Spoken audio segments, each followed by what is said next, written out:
Fala, bando de louco, tudo bem? Muito bom dia. Vamos direto ao assunto. O holandês Memphis Depay deixou o gramado sábado com uma ligeira dorzinha no tornozelo. E claro que isso gera preocupação no departamento médico do clube e também na comissão técnica. Vamos falar também sobre a preparação para o jogo contra o Fortaleza, jogo que vale vaga à semifinal da Copa Sul-Americana e que vai ser amanhã na Neoquímica Arena.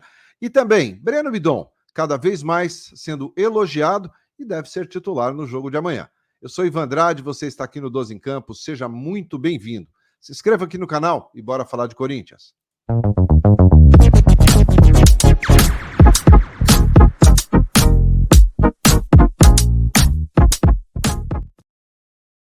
Muito bem, 12 em Campo indo direto ao assunto na manhã desta segunda-feira, dia 23 de setembro. E vamos começar falando aqui sobre Memphis Depay. O holandês que fez a sua estreia no último sábado contra o Atlético Goianiense, entrou ali aos 20, 22 do primeiro tempo, e logo na primeira ou segunda bola ali que ele participou, ele acabou dando uma virada no tornozelo ali. E por duas vezes ele levou a mão a esse tornozelo. Né? Claro, ainda é o início de temporada para ele, né, aqui no Brasil, e a questão física ainda preocupa bastante. Foi um entorse muito leve, né, o suficiente ali para que ele continuasse em jogo e tal. Mas gera uma certa preocupação no departamento médico, todos os cuidados estão sendo tomados, né, para que o Memphis esteja 100% bem, né, não para ser titular amanhã, porque não será. Né, ele deverá, mais uma vez, entrar no decorrer da partida, mas não inicia o jogo como titular. Se isso acontecer, será quase que uma grande surpresa. Né? É bem improvável, até pelas palavras dele ao final do jogo, né, que ainda seria irreal ele jogar 90 minutos. Então, a tendência, mais uma vez, é que o Memphis entre no segundo tempo. Mas, para dar uma tranquilizada também no bando de louco, o Memphis treinou ontem. Né? Ontem, na reapresentação, aqueles jogadores que atuaram 45 minutos ou mais ficaram na parte interna. Como ele atuou menos, ele foi para o campo. Então, treinou, claro, com uma certa proteção ali, mas treinou, está tudo bem, e segue sendo sempre avaliado e trabalhando bem a parte física com todos os cuidados. Né? O Memphis está sendo tratado, né, a pão de ló, como diriam os mais antigos, e não é o meu caso. Então vamos ficar mais tranquilos com relação a isso. Todo cuidado é pouco e, claro, merecido. Afinal, é um atleta que custa caro, é um atleta que tem muito talento, muita qualidade, e o torcedor corintiano quer, evidentemente, que o Memphis siga como peça fundamental e titular da equipe do Corinthians no restante da temporada. Vamos ficar de olho, mas a tendência é que ele entre de novo no segundo tempo do jogo. Errei a vinheta para variar. Errei a vinheta. Mas vamos embora. Vamos falar então agora, gente, sobre a preparação para o jogo de amanhã contra o Fortaleza. E esse é um jogo que vale vaga, né, na semifinal da Copa Sul-Americana. O Corinthians abriu uma boa vantagem lá em Fortaleza na semana passada, 2-0. Atuando bem, melhor jogo do Corinthians na temporada, sem dúvida nenhuma, muito consistente, um jogo muito equilibrado, um time que impôs um ritmo forte. Olha, ganhar do Fortaleza lá não é fácil, todos sabem, o Fortaleza goleou o Bahia no último final de semana aí, 4-1. Então a gente sabe que ganhar do Fortaleza lá tem que ser comemorado, sim, porque é um adversário que vem muito bem no Campeonato Brasileiro, brigando lá em cima, brigando diretamente pelo título, mas o Corinthians impôs um ritmo muito forte. Então a tendência, de repente, é que o Ramon Dias até repita a equipe que jogou lá. Existe essa chance, existe essa possibilidade de repetir o time, que foi muito bem. Né? E aí, claro, com Igor Coronado sendo titular, mas existe também a tendência e a possibilidade da volta do André Ramalho. Né? O André Ramalho deve ser o titular amanhã. Então vamos aguardar ainda o término do treino para a gente poder ter uma ideia melhor. Claro que à noite a gente já vai ter uma definição, vou ter um campinho aqui para vocês do provável time, mas eu acho que se tivermos mudanças, elas serão muito poucas em relação à equipe que venceu lá em Fortaleza. Acho que ele vai dar uma seguradinha sempre, podendo dar essa segurada no Garro, por exemplo, em um ou outro jogador que tem atuado com mais frequência, e dando sequência, evidentemente, a Igor Coronado, a Breno Bidon. Aliás, Breno Bidon é um assunto importante. Ele tem sido muito elogiado, foi muito elogiado pelo técnico, pelo auxiliar técnico Emiliano Dias no último jogo.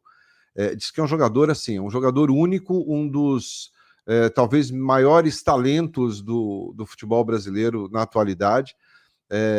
Saiu, foi substituído porque estava cansado, então foi esse o motivo, mas é um jogador que tem assim sido bastante elogiado pela dedicação, pelo trabalho, pela forma com que vem jogando. O técnico Antônio Oliveira uma vez falou comigo sobre o Breno Bidon. Ele disse o seguinte: o Breno Bidon é o jogador mais inteligente que tem nesse elenco, em termos de entendimento tático, de função.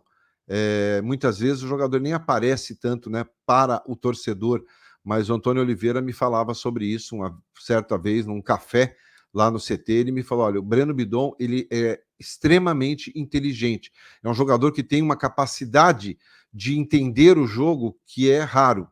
Então é um atleta que, claro, é jovem, vem ganhando oportunidade, vem ganhando espaço agora de novo com o Ramon Dias, andou dando uma pedalada aí, ficou um tempinho meio esquecido, mas agora vem sendo reaproveitado, muito elogiado e feito boas partidas. Quanto ao Atlético, não fez um grande jogo, mas isso também não apaga a boa atuação que ele fez contra o Fortaleza e que, de repente, amanhã ele poderá repetir entrando nesta partida como titular.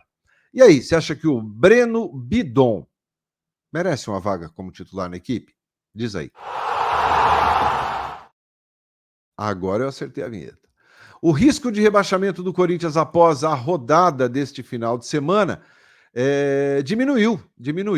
O Corinthians começou a rodada com quase 60% de chance de rebaixamento, mas depois da vitória sobre o Atlético Goianiense, esses números caíram para 47,7%. Portanto, uma redução aí de 11,8 pontos percentuais, né, com relação à queda, tá? O que é bom para o Corinthians, que fará ainda tem um jogo contra o São Paulo no próximo domingo, no próximo final de semana, né? Domingo, 4 horas da tarde, lá em Brasília, clássico. Bom, tirando esse jogo, o Corinthians fará mais 2 jogos seguidos em casa pelo Brasileirão: Atlético Paranaense e Internacional. Tirando o jogo do São Paulo, o Corinthians terá aí mais 10 partidas para o término do Campeonato Brasileiro, sendo que 6 vão ser em casa, mandante, e 4 como visitante. Então o Corinthians passa a ter uma condição muito mais favorável.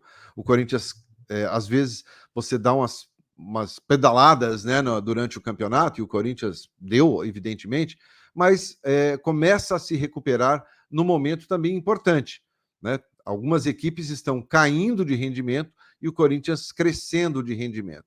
Então, depois do jogo contra o São Paulo, teremos 10 jogos decisivos no Campeonato Brasileiro. E 6 deles serão na Neoquímica Arena. Então, o Corinthians terá a chance aí de fazer 18 pontos, né, dentro de casa. Evidentemente, tem clássico contra Palmeiras e tem outros jogos importantes, mas o Corinthians tem grandes chances de pontuar bem dentro de casa. Então, 10 jogos, 6 como mandante, 4 como visitante. E, claro, terá jogos também fora de casa contra Cuiabá, contra Vitória, adversários que brigam aí diretamente com o Corinthians para escapar do Z4. Mas acho que a situação depende única e exclusivamente da gente. Não é isso? Como o like depende única e exclusivamente de vocês. Então deixa aí, se você não deixou ainda, se inscreva aqui no canal e eu volto 4 da tarde com mais informações do Timão para você. Legal? Excelente dia a todos, boa segunda, bom início de semana. Até mais, tchau.